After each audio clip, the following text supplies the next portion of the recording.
Yes, some African intermediaries participated, and Europeans chained them too right after.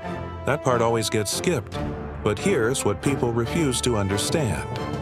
The transatlantic slave trade was not an African system.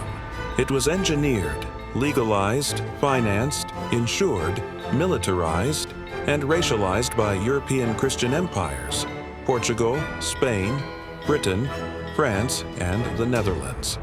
They built the ships, wrote the laws, insured human cargo armed navies to enforce it, created racial doctrine to justify it, that S not participation. That's ownership of the system. Now let's talk about what slavery meant before Europe.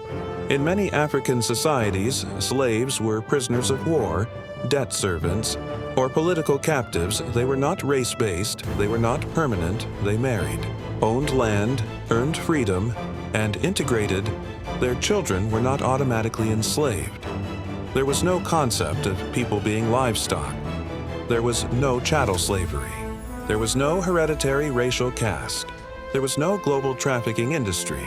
What Europe introduced was something entirely different. They redefined slave as property for life inheritable through the mother stripped of name, culture, language, and humanity, enforced through terror, breeding, rape, and mutilation. That system did not exist in Africa before European contact.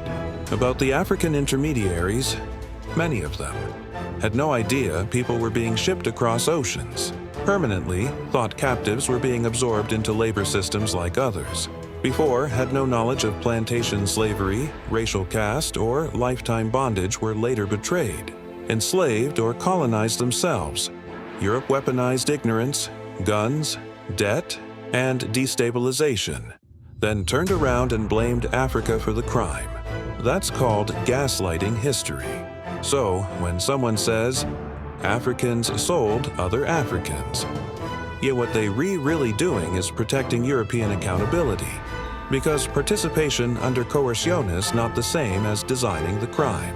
And the receipts are written in European law, books, shipping records, insurance documents, church decrees, naval logs. History doesn't lie, people do.